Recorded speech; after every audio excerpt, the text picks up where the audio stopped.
And we're back. Good morning, good afternoon, good evening, and in some cases, good night. Do me a favor, smash the like button. I'm back again. International break or not, the grind still continues. I hope everyone's well and safe. Now, Arsenal, I mean, as we approach January, we're being linked with a bunch of players. Apparently, just before I've come online, I've seen Calafiori has apparently picked up a hip injury. There's talk around new head of scouting, head scout, whatever it is, but I'm all for it, especially if Perta sanctions it. So yeah, we got a lot, not a lot, but a lot to discuss, man. So yeah, as usual, smash the like button. And let's be honest, football talk is quite jarring. We might as well make this subscriber only because who said gatekeeping is wrong, isn't it? Like I might as well be surrounded by smart men and women rather than the nonsense you see on socials. We'll get into that in a second, man. Didn't catch the other stream while gone for Lewis-Skelly. He's been linked with a move away, actually, because he's not playing first team. Well, he's playing first team football, but he's second choice behind Calafiori, bearing in mind it's a long season, etc., etc., etc. Hit the like button on your way in. Linz, appreciate you. David, appreciate you. What have you said here? Miles Lewis-Skelly needs to go on loan. Arteta ain't going to give him enough game time for England. Now, that could be very much true. But the first thing is the collective, right? Arsenal Football Club. You know, if life was fair, we'd all have a lot less. First thing is Arsenal getting 3 points and winning a league title. Now, if we had inconsistencies like a Liverpool or a Spurs at this moment in time, then I'd understand. Not that I don't understand, but then there'd be more validity in these claims about this one needs to play, that one needs to play. The team is picking itself. Yes, it's a hypocritical statement, but there has to be relegation. There has to be rotation, innit? God forbid the relegation. The team picks itself. Calafiori ain't put a foot wrong. And again, I don't care who plays left back because I think Hincapié, whether he's going to play centre half or probably left back if Magalhaes is doing his thing, I'm cool with that. I'm cool with Calafiori and I'm cool with Miles Lewis-Skelly. At 19, freshly turned 19, we know what Miles Lewis-Skelly's done. He's been capped by the country a couple of times, including scoring. He's played a ridiculous amount of times, 50 odd times, better yet, for Arsenal Football Club. He signed a new contract and you're competing, as you was already. This is something not unique to Arsenal, but everyone, you're competing with international footballers. If you're going to play central midfield, whether you think he should get an opportunity or not, you've got Norgard there, experienced international footballer. Rice, big money record signing, experienced international there. Zubimendi, the list goes on. Left back, you're competing with Calafiori, which if you remove the form element, because Miles Lewis-Skelly was our first choice left back, Arteta elected with that, you should be behind him in the pecking order. My man, prior to last season, ironically, last season's squad, excluding Miles Lewis-Skelly and Wanyeri, it's actually mad because Calafiori was the youngest in the squad, bar the Hey-Lem boys. You should be behind him. He was bought for 40, 50 odd million quid. He's an Italian international. On paper, that's what it should be. You know, and you can forgive Miles Lewis-Skelly for thinking, right, what's going on type of thing, because of the rise he's had and whatnot. But whether you're young, whether you're old, how many footballers have you seen start week in, week out, and next man comes in, it is what it is? Aaron Ramsdale had that. What are we doing here? It needs to go on loan. Okay, so when bearing in mind, minimum we're playing 50 games, right? In a season, right? You're probably looking at, 50 games, 38 in the Premier League. You however much in the League Cup if you go the way, the FA Cup and the Champions League, right? Go back to the start of this season. Arsenal have had injuries from the jump. It would be fair to say, right? There's about 14 games, 15 games, all comps, 11 in the Prem. And now you're seeing elements of rotation, squad dynamics, needing other players off the bench, all of these kind of things. Where's this rhetoric coming from? And in fact, I'm not saying you might be true. For Arsenal Football Club, it doesn't make sense you going on loan. Hincapié is still recovering, post-recovery, freshly from a groin knock. Calafiori, if he plays every game, he's going to get ran into the ground. It's the same with Benjamin White. Benjamin White's on the bench. Miles Lewis-Skelly's on the bench. Miles Lewis-Skelly's linked with a bunch of clubs. Ben White's been linked with City. Now, of course, I'm sure there's many a club that, for that reason, think, oh, you know what? It's a World Cup. Lewis-Skelly ain't getting minutes. Maybe, if they've got the ability to put Timber left back, Calafiori's there, Hincapié, maybe they let him go out on loan.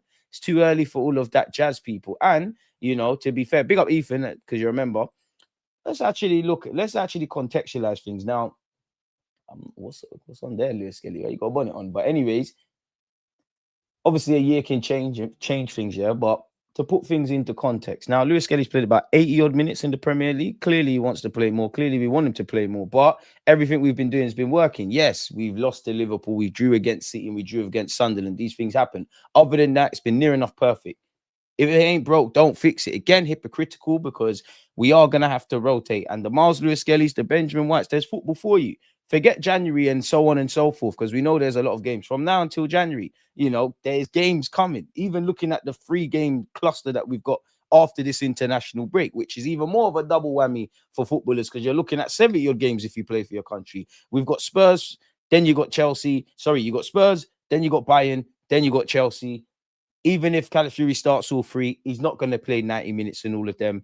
But just to contextualize things, at the moment, he's played 7 times in the Premier League, 86 minutes, people, which obviously you want to see him give him more. 26 minutes is the most he's managed at this moment in time. That's neither here nor there. And let's not forget, for one, he's been playing in the Champions League as well. If this would be kind enough to load, don't mess this up. He's made 12 appearances at this moment in time. He's played in the 4-0 victory against Atletico Madrid, which is a massive game. You could argue Calafiori, based on his form, could have started. You did obviously see him come off the bench against Prague, and he played against Olympiacos. So what are we worrying about here? Of course, there is that element. You don't get football, you might not go to the World Cup, and it'd be great for Miles Lewis-Skelly. But let's go back to last season. Again, no 2 seasons are the same. He's come into this season potentially as our first choice left back, and not like a talented, but to the casual fan, an unearthed gem. Like, a lot's happened, really. And big up Miles Lewis-Skelly for taking everything in his stride. Now, if this would be nice enough to load,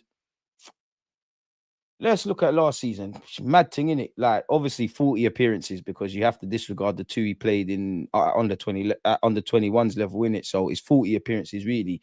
He played 1 appearance in the FA Cup. Well, 39, because EFL trophies 21 in it. Well, under 21. So exclude those 3 in it.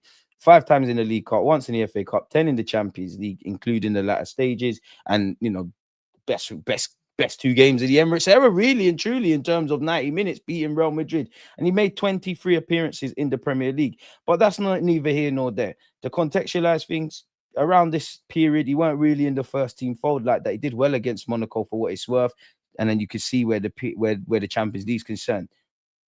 Obviously, he played for England, big him up for that, but that's not what I'm here for. Now, we look at this now. Game week 10, 11. This was last year. Now, I know it's not the same, but this was last year. This time last year would take us about game week 10 or 11 here. With that being said, he played 15 minutes in the Premier League. And obviously, we all remember the City game. When did his start to come? Game week 16. It's a long season. We need to tranquilo. Not just for him, everyone. Stay ready. And I want unhappy players. And what I mean by that is, one thing that annoys me, not just with Arsenal, when you see the media, obviously we've got common sense on this platform, clearly. They say, oh, this player is unhappy and whatnot, or he's playing on the bench. Be unhappy. Who wants a happy individual on the bench? If you're unhappy, when you get your chance, grab it. Because that's the reality. There's a reality where Calafiori has not shown this consistency, in these games he's played. Miles Lewis-Skelly's back in there. I want unhappy players. If you're in that first team right now, whether everybody's fit or the team's picking itself because of dynamics, if you are in Arteta's first choice right now, hold on to your spot. If you're on the peripheral, come and take someone's spot. I don't care if you're young as Dalman or as old as Norgard, take someone's spot. I want unhappy players in terms of playing football. Give Arteta headaches. But yeah, game week 10, 11, bro, we didn't know. The casual football fan weren't knowing about Lewis-Skelly. Obviously, unfortunately, he picked up some knocks. And then when he got his chance, he's ran with it. So let's tranquillo, man. Let's take time, man. And then, you know what? I'm not saying you, Ethan, but all of these guys that cry about these players not playing, when they start playing and they play more games, what did they sit here and say, oh my God, he's playing too much. He's going to get run into the ground. He's going to have long-term injuries, man. You look at Cesc Fabregas and Wayne Rooney. They look at how it ended when they turned 30. Come on, man.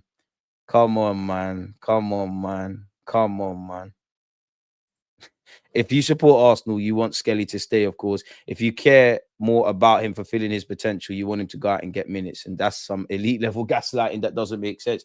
Who said Miles Lewis-Skelly isn't going to get minutes? And it's a squad game. You have to care about the squad first. What kind of gaslighting nonsense is that? If Miles Lewis-Skelly wanted to leave, you can leave. Arsenal in a great position. Got a very talented young player on a 5-year deal, 100% profit on PSR. What sense does this make?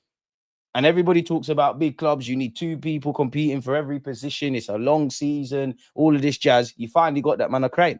This is the reality of this football club. For Miles Lewis-Skelly, whether you're playing in midfield or left back, you're competing with serious individuals, international individuals. If you're Wanyeri, especially if you're going to want to play in midfield, you've got Eze now, you've got Odegaard, it's Banduli, but you've got the options that Mikel Arteta might lean on, or Marino in that 10 role, and Havertz in that 10 role. What are we doing it? Let's stop being stupid, please. Let's actually have some common sense. Let's not be dumb. Let's not be dumb. At the first minute, and what kind of nonsense is that as well? What kind of nonsense in a footballer's career? When have you seen a man finally get his chance, take it, his first choice forever? That doesn't make sense. Whether he stays at Arsenal or whatever, what if he goes somewhere not at our level? We play centre mid or left back. Another one comes in that's levels. The manager goes with him. This is the reality of it. What are we talking about? And even if that was the case, bro, 10, 11 games into a season, we're doing that already. Fair enough. Ignorance is going to have to be bliss. Miles, I'm sorry. Boy, I agree with you. MLS ain't going nowhere. Appreciate you back in the net podcast. My guy, as the man said, make sure you're subscribed to my boy's YouTube channel. Appreciate you, man. He should stay. I'm very sure he'll get lots of game time, especially in the last few Champions League fixtures. Man said, if Miles Lewis-Skelly, if you relax the hair, the media will give you a break. If you braid or dread rolls, that thing, they're gonna be on you. Pick what you're ready for, man. Miles Lewis-Skelly can handle everything, man. He can handle everything, and that's, you know what, he's gonna go down as one of my favorite Arsenal players of the Emirates era, purely because of the obvious. And he was thrust into the limelight, obviously on the field, which we don't care about. If Haaland didn't make a big deal of it, Miles Lewis-Skelly didn't make a big deal of it. I'm sure us lot on the ground, we know how this football thing works, but the media start talking about he's got an attitude problem, he's got this, he's got that, despite the fact that all you do is see, you know, his mum does great work in and around football. This man was doing all charity work with charities connected to Arsenal Football Club way before he knew what the fuck a Premier League, a Champions League, an FA Cup, or a League Cup start was. So yeah, man, the bigger things to worry about, man. Man, I'm not worried. MLS will go anywhere. He's through and through. He's mature and has patience. DG, you know Hincapié is getting ahead of MLS once he's fit. Bring it on. If Miles Lewis-Skelly's ahead of Hincapié and Calafiori or Hincapié, we want that. I'm laughing. Arteta's laughing. This is what we want. Let's not force it, though, man. It's not making sense, man. So, yeah. Deluded, do you know why Troops deleted the 24-hour live? He's deleted it. You'd have to ask Troops, man. Can people just let our teams develop? No, because it's not a good story. If you're watching, like the video. Thanks. We're all pushing towards 100K. Couldn't have done it without you.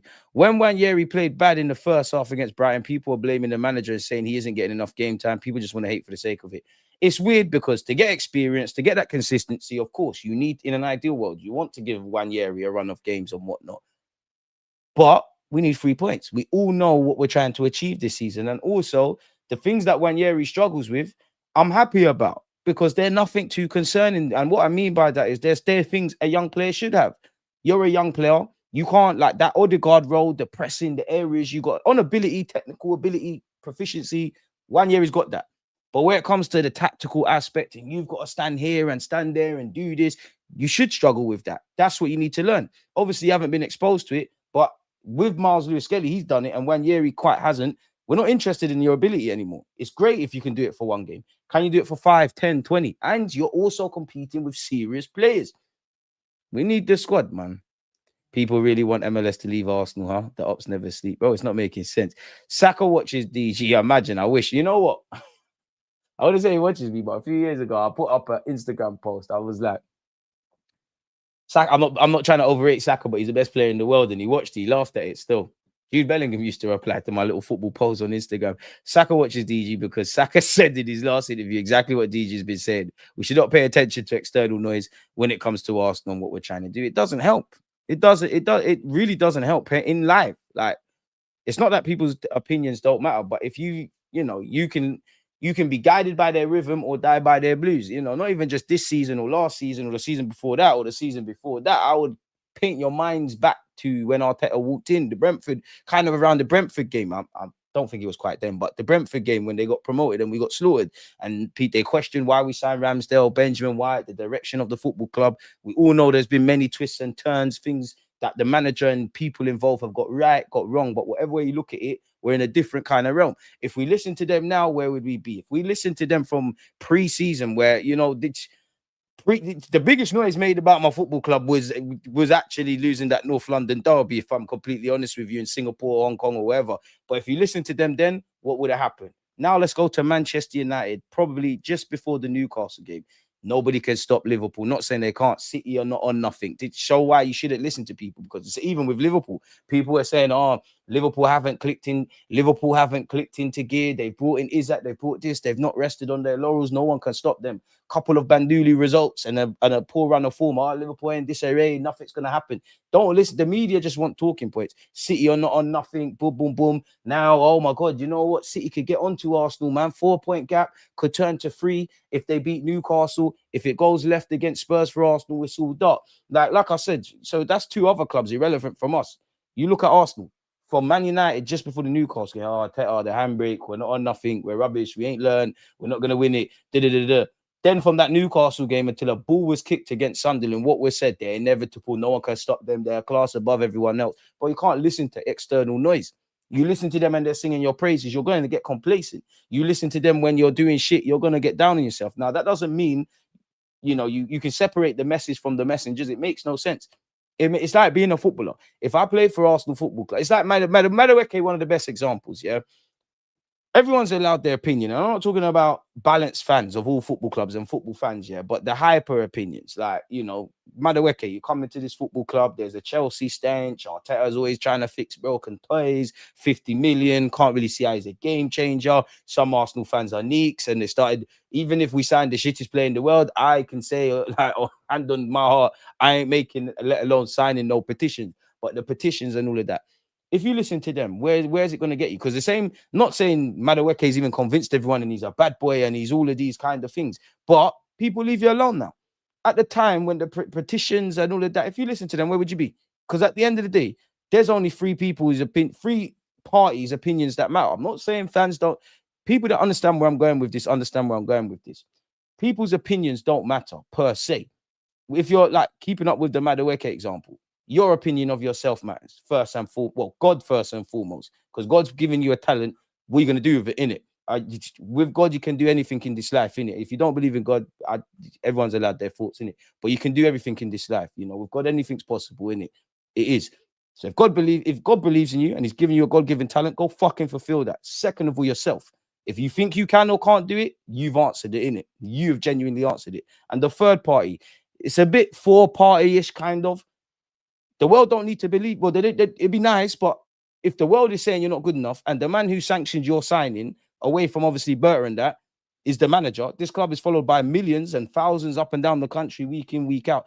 If the gaffer and the coaching staff and your teammates believe in you, go get it popping. Simple as that. I wish the media was fair in it to all football clubs and all players, because there is.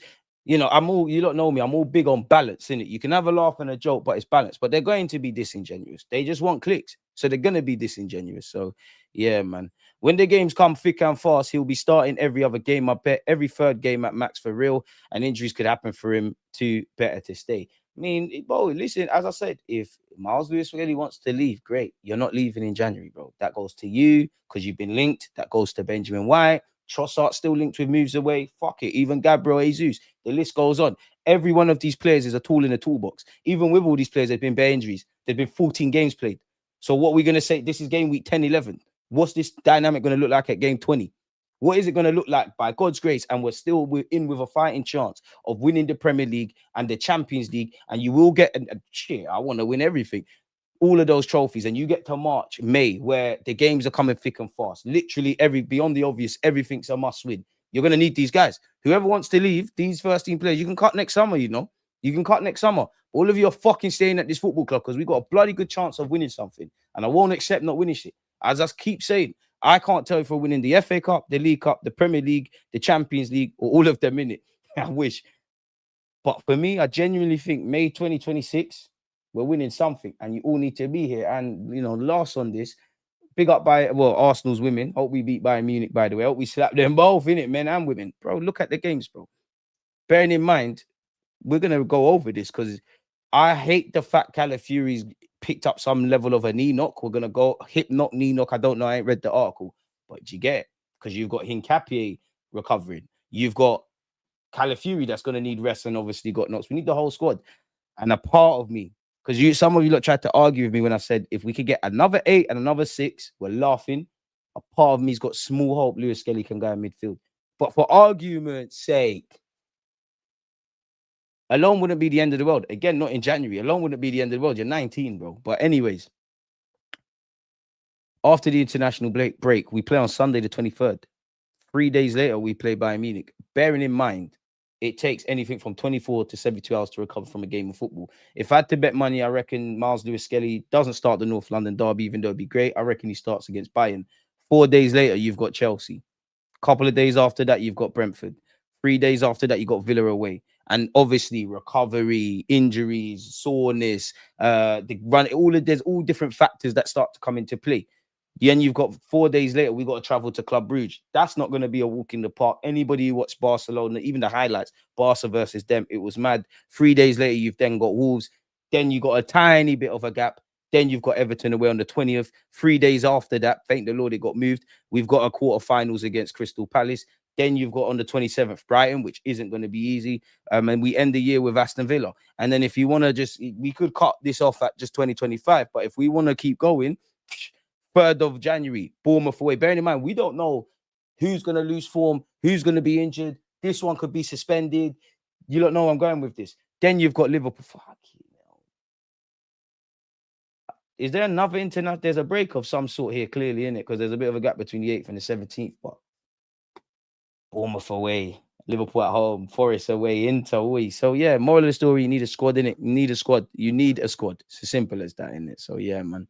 And even that, I reckon Tuchel will still call him up, because I understand him saying Tuchel saying, yeah, Miles Lewis-Skelly needs more minutes, and that the last international break when you called him up, he had more minutes up until this point. So yeah, it is where it is. But the one thing I would say, there's moments where players will be in this situation and they weren't really good. But the very fact that Lewis-Skelly is making this noise just shows it's different, man. It's different. It's different. It's different. It's different. So yeah, keep your thoughts coming, people, man. Let's get to 50 likes. Come on, big up yourselves, man. Big up yourselves. Saka's internet ready. There's a rush when it comes to starting our Haaland youngsters, because people think Yamal's starting at 16. Then why can't they? Reality is we don't have a Yamal, bro. The thing is, yeah, and it's not, young players need minutes. And I think a byproduct in football is you're going to see more young players get minutes. And I say that subjectively. At the very minimum, you're going to see a bunch of kids on the bench. Why? You're seeing for club and country, the margins for error are getting bigger and bigger. There's simply put, there's more competitions, there's more games. It's kind of that way. You're right in a sense that people always mention a Yalmao or things of that ilk, yeah, and that's an exception to the rule. Even that, going back to the Miles Lewis-Skelly thing, what they say? Oh, Saka's playing too much. He's been playing too. Arteta's been running him into ground since he was 17, 18. What's that? Yeah, Saka's grown up, man. Remember, a fresh-faced young man. He's got a girlfriend and that. Probably got. Well, he's definitely got a driving license. He's getting sponsorships. Got more facial hair than me. He's Kai, doing all right. Doing all right, mate. Unfortunately, former Arsenal man and current Chelsea man, did you not see this, man? It's upsetting, really. Raheem Sterling armed himself with a kitchen knife to defend his young family after masked burglars broke into his Berkshire home over the weekend. I hate burglars, man. And you know what? Obviously, they're stealing things. There's an element of loss there. There's probably sentimental value. How do I make it make sense? It's like you can buy them things back, in it. You can buy things back. You can always buy things back, but it's like the emotional kind of damage that, because he's got a young family, he's got bare picnics, he's got a wife. It's upsetting, man. It's upsetting, man. It's upsetting. As Tom made reference earlier, can we all just stop and respect DG's? Big up Tom, man, and big up you lot. You know, I've done the stream with Tom and Menya. Obviously, yesterday we had James. Day before that, we had Clive. So big up to all of them. Big up yourselves as well. But as Tom referenced to earlier, can we just stop and respect DG's computer's commitment to maintaining all those open tabs? Where would we be without the computer tabs in the chair? Come on. Some people are going to look at that like that's nonsense, but the majority of you are going to get it. Dalman is proper. Arteta can't wait to play him for a reason, bro. I think personally, I think Arteta's liked Martinelli. I think he's rather fond of Miles Lewis-Skelly and Wanyeri and Saka. And I do think he liked Reece Nelson. He didn't kick on. I think Dalman's his guy, you know, like he don't do the political, well, as much as you can't as a manager and as much as you can as a manager, he don't do the political thing with Dalman. And he's you can see his face bright up. I think Dalman's his one, if that makes sense. Like that's, yeah, like you're the guy. But again, 15. What's this? Is Arteta's hair 3D printed, true or false? I don't want any player leaving or going on loan. We need everyone to win. People are just fanning negative narratives. The gap in January is for the FA Cup third. But aye, good spot. So yeah, MH, good spot there. So hey boy, that's another one. Bro, man, don't talk to me any bullshit about players need to leave and all of this crap. If they need to leave, they don't need to leave now. You want to pack your bags in May and June, do your thing in it. Do your thing. Beyond that, dead. Next 3 games in London with no traveling. What do you mean no traveling? Now your PC doing overtime. Appreciate it, man. I know it's not Arsenal. You can ask whatever. You think Eddie Howe will get sacked? I mean, you never know as a football manager, innit? Like, how many times have we seen a manager win stuff or do things at a club and the next year they're gone, or, you know, they're waxing lyrical about them in one half of the season? You've got a short shelf life, generally, innit? So you never know. And Newcastle, by their own standards, are struggling. But I wouldn't turn on Eddie Howe yet. Like, you've had a number of but you won a trophy last season. You won a trophy last season. He's got Newcastle in Europe. All of those kind of things. No man's without fault. I guess he's hit a bump and bruise on the road. There might be you'd have to ask Foxy's in the chat. Like, I'm not watching Newcastle week in, week out. But for my ignorant casual view, I wouldn't get rid of Eddie Howe yet, if I'm honest with you. Obviously, that's dictated by results and things happen, but like one little bad period which could turn around very quickly in terms of however long Eddie Howe's been there. So yeah, man. Sad for Sterling.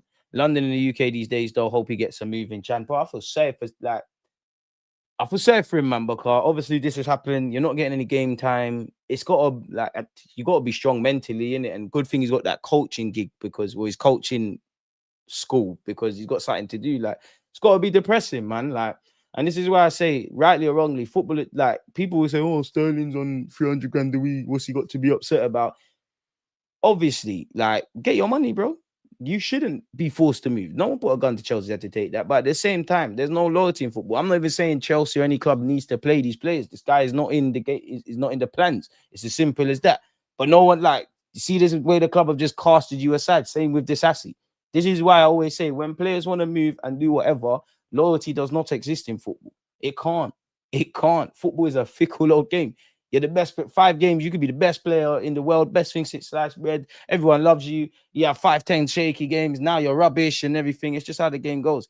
They're desperate for Lewis-Skelly to leave Arsenal. Lewis-Skelly ain't going nowhere. Don't listen to Google. Let's run up the likes. Appreciate you lot, man. Appreciate you lot, man. Appreciate you. But yeah, man. Everyone needs to stay. They're looking at our Highlanders and going, raw. They even got this Dalman kid with the Arsenal supporting family. They must lose one of them. Nah, Paul's there, one of us. Expected season for us. I called it pre-season. Bearing in mind, going back, this Foxy's a Newcastle fan. Big him up. So this is him, innit? Expected season for us. I called it in pre-season. The surprising thing is people are surprised. Eddie Howe always struggles dealing with Prem and champs. I don't know how big your squad is, but I've never got the vibe Newcastle squad's big enough. And it will get bigger because you lot are going to be a consistent Champions League team, quote unquote.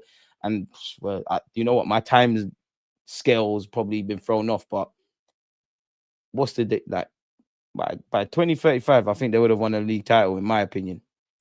After the break, I would like Newcastle to nick some points against City. I hope so, but I think probably owing to Newcastle's form at the moment. Last season, I'd have a lot more form. I personally think they're going to bop them, if I'm honest with you, man. Of course, I hope I'm wrong, man. I mean, they say West Ham and a couple of clubs, but it's nonsense with Lewis-Skelly at the moment. Let's see what's going on with Calafiori. Arsenal dealt fresh injury worry. Here we go. As Arsenal star misses national team training with hip injury. Let's hope to God it's just a precaution, but this is why you need a squad. And this is what I've been saying, in that it's annoying, in that, you know, the Odegaards, the Kai Havertzes, the Gabriel Jesuses, the Noni Maduekes, the Gyökeres. Am I missing anyone? Missing anyone out? We're praying and hoping on them to come back and get fit and all of these things. But when these guys come back, other men get injured. We saw it with Saka and Madueke. Like, it's like when one was coming back or when one was about, the other one got knocks. And unfortunately, this is the game, innit? I think clubs care. I think fans care. I think when it comes to, and I say player welfare, obviously, I'm not talking about mental health and protecting people and making sure they're not in harm's way. In terms of their physical conditioning, let's have it right. Not a single one of these footballing associations, the organizers of the FA Cups, the Premier Leagues, the Champions Leagues, well, UEFA and all their competitions, international level, they don't give a flying monkeys about these players. They're guinea pigs, bro. It's only going to get worse. everything you see. What do you see? Expansion, expanded World Cup. Conference League has now come into it. I'm sure the Europa League was expanded at one point. Champions League, there's more games. I've mentioned the World Cup. There's going to be more and more, like pre-season friendlies and mid-season friendlies. They don't care, innit? Like they don't care. So we just need bigger squads. But Calafiori is facing a race against the clock to prove his fitness in time for Italy's final World Cup qualifier against Norway in Milan on Sunday. He'll be there, innit? Then that's a madness, because I swear I could be wrong. But I think, like, if Italy win, they're basically in the World Cup. If Norway win, they're basically in the World Cup. And obviously, well, Odegaard's not there, but yeah, man, you get where I'm going. Maybe it's just a precaution, but he's expected to miss Italy's World Cup qualifier against Moldova on Thursday with a hip issue. Hopefully it's nothing serious, but that might mean, you know what? We think we got enough to maneuver past Moldova on Thursday. Sunday's the one we look for, man. Yeah, Gyökeres is out for Sweden as well. And then obviously you've got Isak's there, though. Sweden, they can technically still qualify for the World Cup, but they need to win them all, innit? So it is what it is.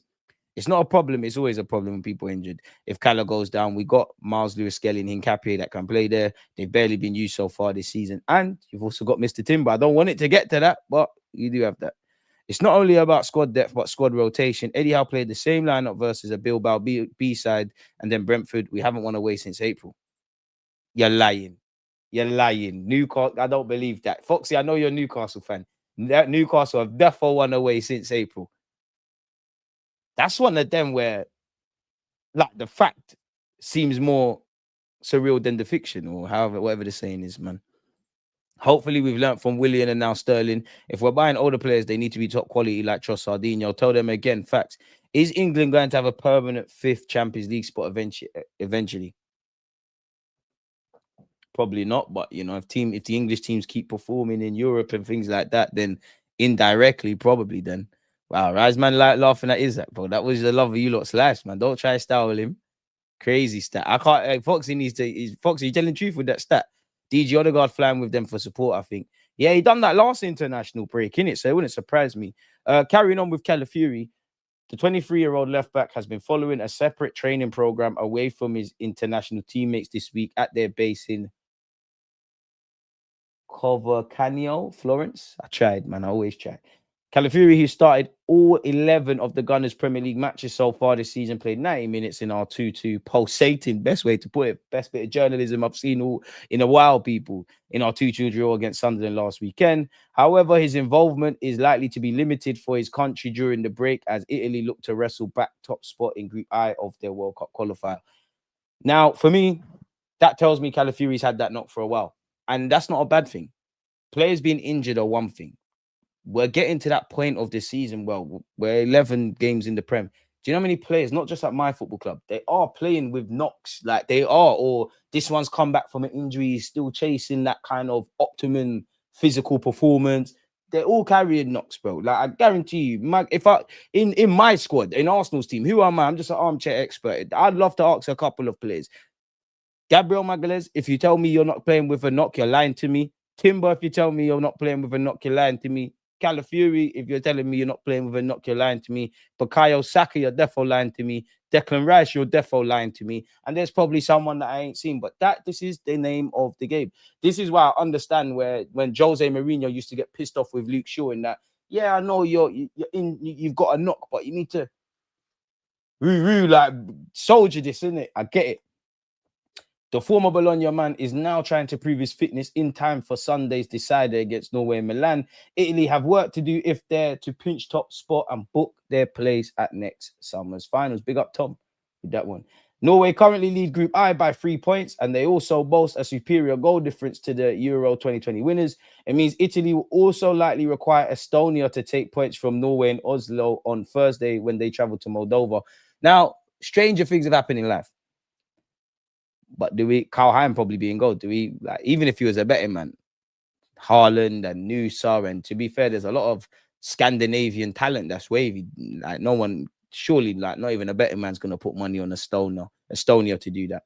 For what it's worth, though, Calafiori has played 863 minutes out of a possible 990 for us in the Premier League. He's ahead of Miles Lewis-Skelly and Hincapié in the pecking order. So yeah, man, we're gonna have to keep everything crossed for Calafiori, man. We all know we play on November the 23rd next week. Mad thing, isn't it? Obviously, the Norway gaffer said Odegaard is still some distance from a return. Now, I hope that's coordinated was with him and Arteta. We want to keep people guessing. But if I just accept that at face value, a week's a long time in football, as we know, that tells me Odegaard, I hope you make the bench. But we're probably not going to see you in the North London derby. But as I said before the international break, everybody who's gone off to play for their countries and everybody who's still at this club, you lot do what you want. You lot are grown men. Make sure you all return with no injuries, because I can't take. I'm getting a bit nervous. You know what I mean? Noni Madueke and Kai Havertz have made huge progress apparently in their recoveries from respective knee issues. We heard Noni Madueke was close to actually being involved in the Sunderland game. So I would have said I think Gyökeres would be the one to come back first, and I still think he'll be one of the first. But if anyone, like, we got to probably be the most upbeat on seeing Madueke first, and then everything falls into place, people. Gabriel Jesus is poised to return before the end of the year. We're getting there. Gyökeres and Martinelli are also on the comeback trail after picking up hamstring and groin issues prior to the international break. So we're going to have to see what's going on there. Some of you like Malik Fofana of Lyon. Apparently, Lyon have ruled out a January departure for him. The sale of Fofana has never been on the table for January. Things aren't going super well. We'll see what we can do. So, yeah, man, we're always linked with him, Nusa, Leao, Rodrigo, Semenyo, insert inside forward that I'm forgetting here. So, yeah, man, it don't look like we're getting him. You'd have seen yesterday evening, people, Maurizio Micheli has agreed to join Arsenal as part of their recruitment team under director Andrea Berta. Various outlets have reported this already. Micheli did excellent job at Napoli in recent years, and he's set to leave with Arsenal move imminent. Now, we all like big players, name brand players, players that we see play week in, week out, big money players. We love it. Equally, though, I do think we need to be smart. We might be able to find the next Kvaratskhelia and all of these guys in which they're in our first team. No one don't care where we found them, innit? We all love Eduardo. We all love Hileb. We were fond of Song and Kolo Toure and Adebayor and these guys. Where were they? They weren't quote unquote household names. So if we can do that, great. And even I'm looking at players that are going to be part of Arsenal. You might be able to buy a player that's on like good age profile, that's good, not quite good enough for us. You've bought him for 10 million. That 10 million, if he goes on the right loans or whatever, that turns into 40. We reinvest. You marry that in with busting a bit more Haaland talents. If they all do the Dalman and Wanyeri and Saka and Miles Lewis-Skelly thing, great. If they're good enough to make us some money, great. Put that back into the cash reserves. We're laughing in it, but yeah, bring him, man. You look at his work. I'm no expert, but you look at his work at Napoli in terms of recruitment. He played his own part in helping them claim a Scudetto a few years ago, in which Napoli are not typically the favourites in Italy, as you lot know. Then you throw in the fact that his fellow countryman Andrea Berta helped Atletico Madrid win at least 2 league titles if he was there 12 years, right? And pipping the giants in Barcelona and Real Madrid. And you look at some of his recruitment. Bring these experienced dons. Edu, with the greatest of respect, we've come a long way from Edu, Raul Sanye. In fact, big up, I have to big up Edu for the positives that we've spoken about since you've been when you was at the club, if I'm going to slag you off. Let's be real. Raul Sanye, I'm sure whoever was around then, you lot signed Saliba technically, so big you lot up, but you weren't cut for it. The biggest dream seller was that missing tap brother, man. I just think he was... I don't know, man, because you've obviously got the talent and the recruitment, but, you didn't last that long at Arsenal. Fair enough, there was other changes, but you didn't last that long at Arsenal. You didn't last that long at Stuttgart. You went back to Dortmund. It didn't happen. You might be a difficult character to get on with people, and we're not a big fan of that. The supercomputer still has Arsenal as the favourites for the Premier League, 80%, City 73%, and Liverpool is 68%. Define favourites. I don't look at this stuff. I don't know about none of this stuff. So, yeah, man, it is what it is. Is what it is. Best up yourself, SJ. We have to put to account these players are playing a lot of games. I think we're doing a good job not confirming their returns until this break is over. Honestly, I'm at the point like I'm more than happy to entertain conversations with you lot because I love you lot and whatnot. But for me, I just wait till match days. The 11 that's out there is out there.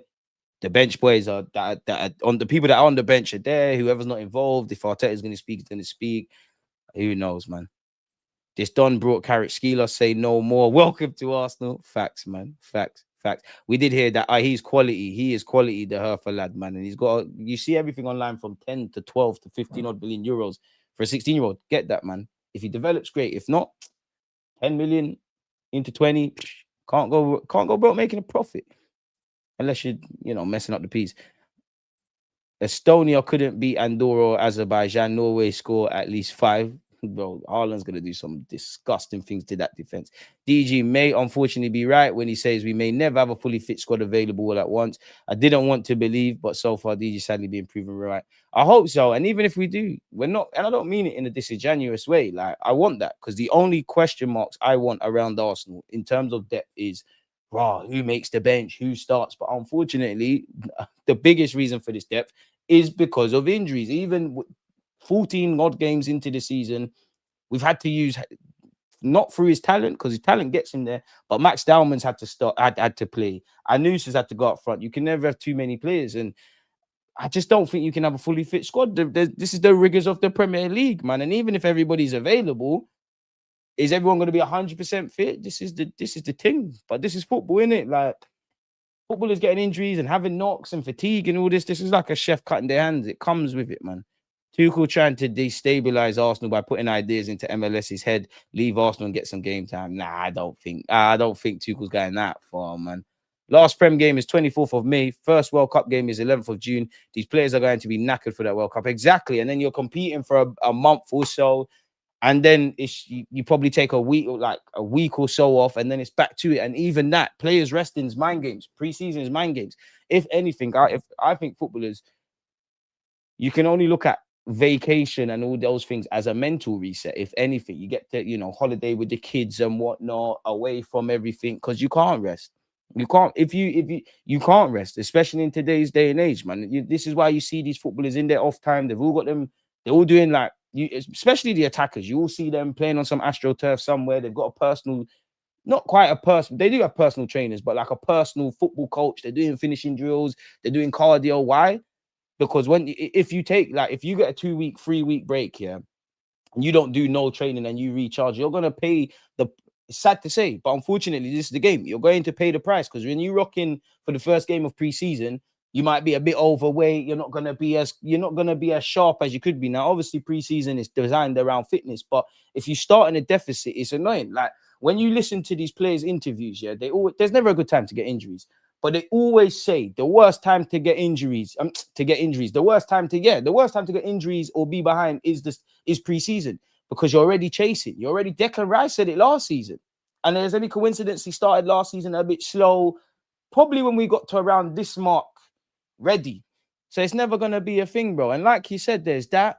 And also, you look at some of the players last season as well, and the season before that, like the Club World Cup, obviously, like if you're a Chelsea lad, because they're similar to Arsenal, they're still in all comps. They got to play all these games. Some of them are playing for their country, coming off a Club World Cup, bro. It's nasty. But this is why I say, if anybody in the game deserves the peas they get, yeah, it's the footballers, bro. It is the footballers, man.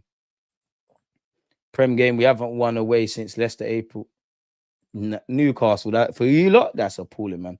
I can see Eddie sacked before the season is over. Obviously, results dictate stuff, but yeah, don't really want him on loan. One left back will get injured at some point, so us rotating between 3 seems to be the best option. Hincapié will play World Cup regardless. Calafiori can be fragile. MLS should make it, and we're focusing on left back. God forbid, but Magalhaes started the season with a bit of a knock. What happens if Magalhaes goes down? What happens if Saliba and Magalhaes go down? You're looking at Mascara, Hincapié as your choices, right? And then you've got a box very smart with Calafiori and Miles Lewis-Skelly. I want these problems, bro. This is better than last year, bro, where we couldn't really string an 11, let alone a squad. Big up Gabriel Magalhaes for what it's worth as well. He's been named October's Player of the Month for Arsenal. I actually feel I don't know if he's won that before, but he probably should have. I think I would have given it to Declan Rice this month, if I'm honest with you. Apparently, Leandro Trossard's reps are in regular contact with Arsenal, and there are ideas regarding a contract extension. However, nothing's been decided yet. Now, yesterday, stuff come online because we're all led to believe that Trossard had a deal until 2027. Yesterday, they were saying 2028, so that's 2 years. Now, big up Trossard, resale value, all of that. I hope you maintain this form. But if you're contracted until 2028 and we've given you more P's, there's no real need to give him a new contract, if I'm honest with you. And you know what? If Martinelli has his form and Trossard has his form, we'd want them to stay. But you could argue, provided they do it in May, These are players that I feel fans always have one foot of them out the door. You never be in a better position to shot, really. What's this with Rodrigo? New rumours linking Spurs with Rodrigo are still wide of the mark. A deal also would not be feasible because of his salary. A move in January remains possible. The market is being explored. His contract at Real Madrid runs until 2028. I reckon if they begin contract extension talks with him, which they probably should be looking at within the next 18 months, he will sign that, people. We all know how Rodrigo likes to move. I want to find that Trossard stuff. Arsenal prevented a transfer in the summer. New inquiries have now arrived. Top players. I mean, he's always linked with Saudi. He's always linked with a couple of Prem clubs. Every now and again, Turkey and stuff. I've always backed Trossard. I think he's disrespected within Arsenal's fan base. Do I think he should be a star? Obviously, disregarding what we're seeing now, he's doing his thing. I think we needed a left winger, different level left winger. You and Martinelli help us in the squad. But I think people underappreciate that. We got him for peanuts. He's experienced. Bro, he's a good player, bro. Like, people move like he's mad shit. Like, it jars me, man. It really jars me. Someone compared him to our modern day Freddie Lundberg. I don't know about that. I need to grab silverware. But whether it's a super sub, rotationary option, or a start, your best. Let's have it right. Right now, Trossard's our best attacker in terms of how he's playing. He's playing out of his skin. Eze ain't playing to his full capacity. Saka isn't. Obviously, the players that are injured can't really say that. Let's be real. And when you look through our squad, we've all done well. The collective comes first. But when you look at the squad, who would you say is really like the man there have stood out? I would say Magalhaes, but you lot have tried to argue with me. I think I've seen Magalhaes is 20 out of 10 right now. I've seen a million out of 10.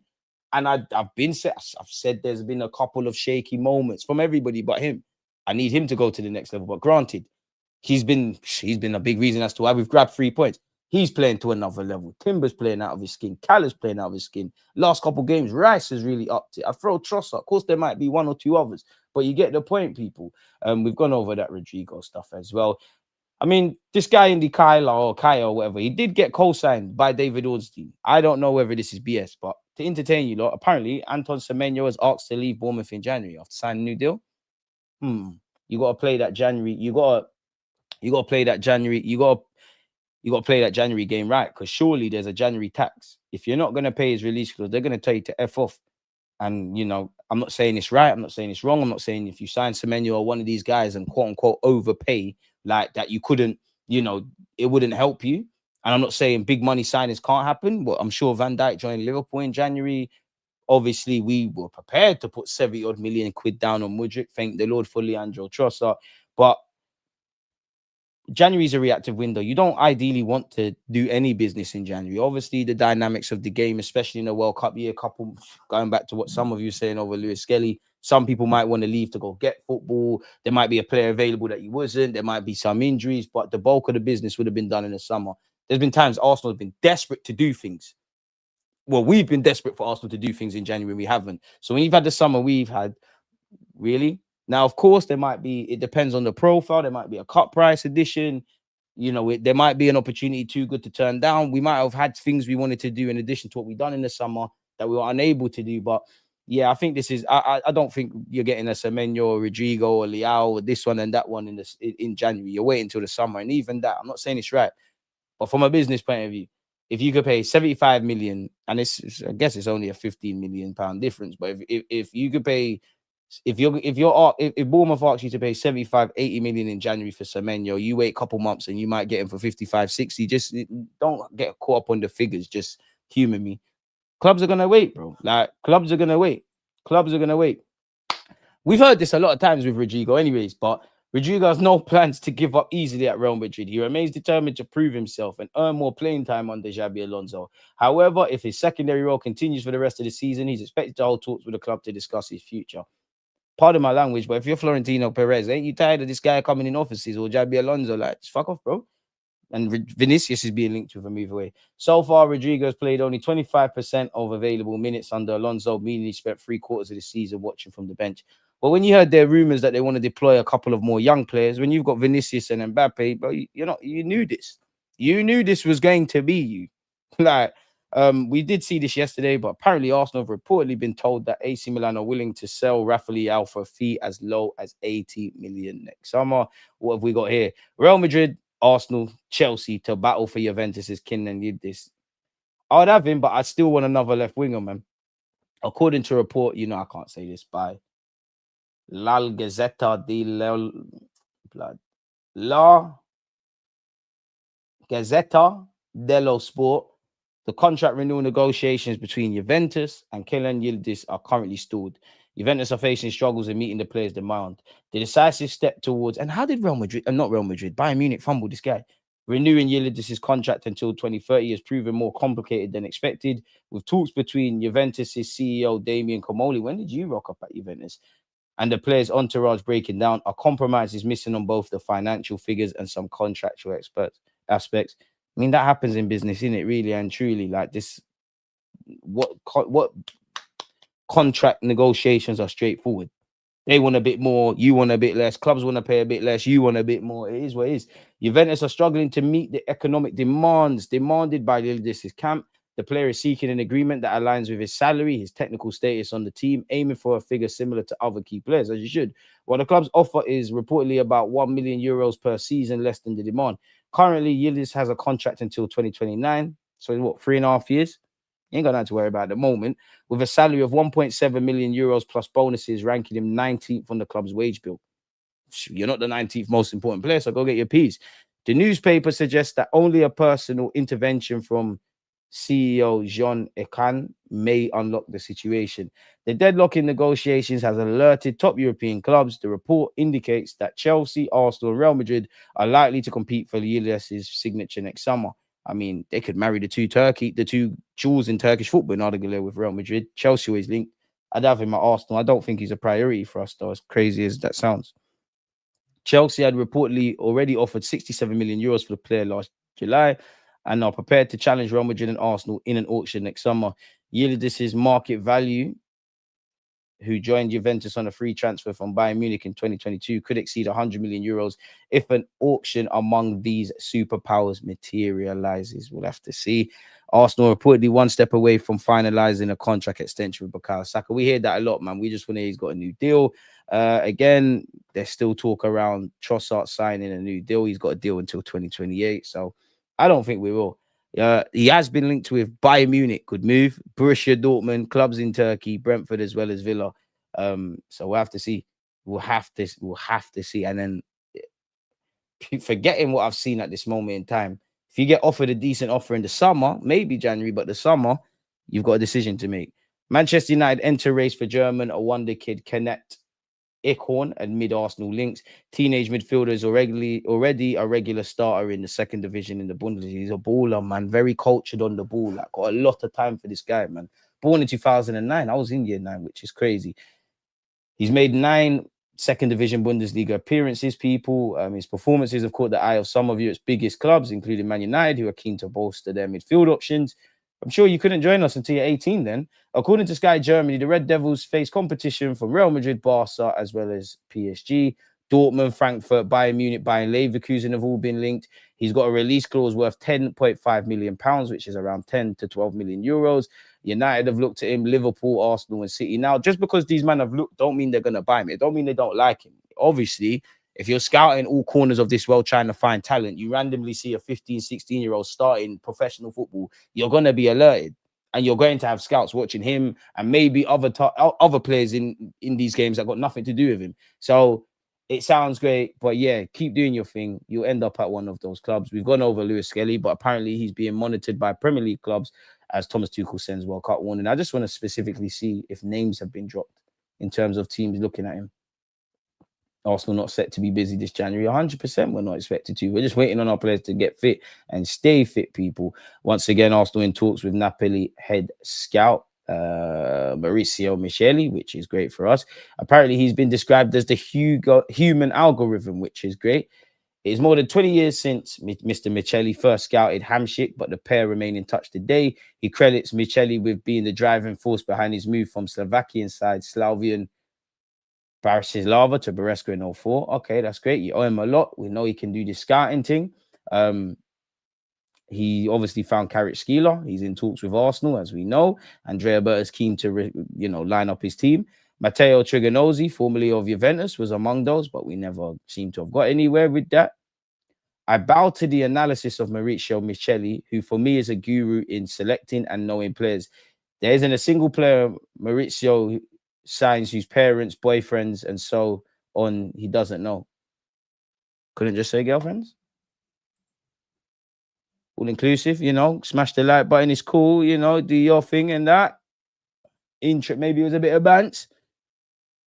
Anyways, and so on he doesn't know. He's a human algorithm capable of implementing this strategy for years now.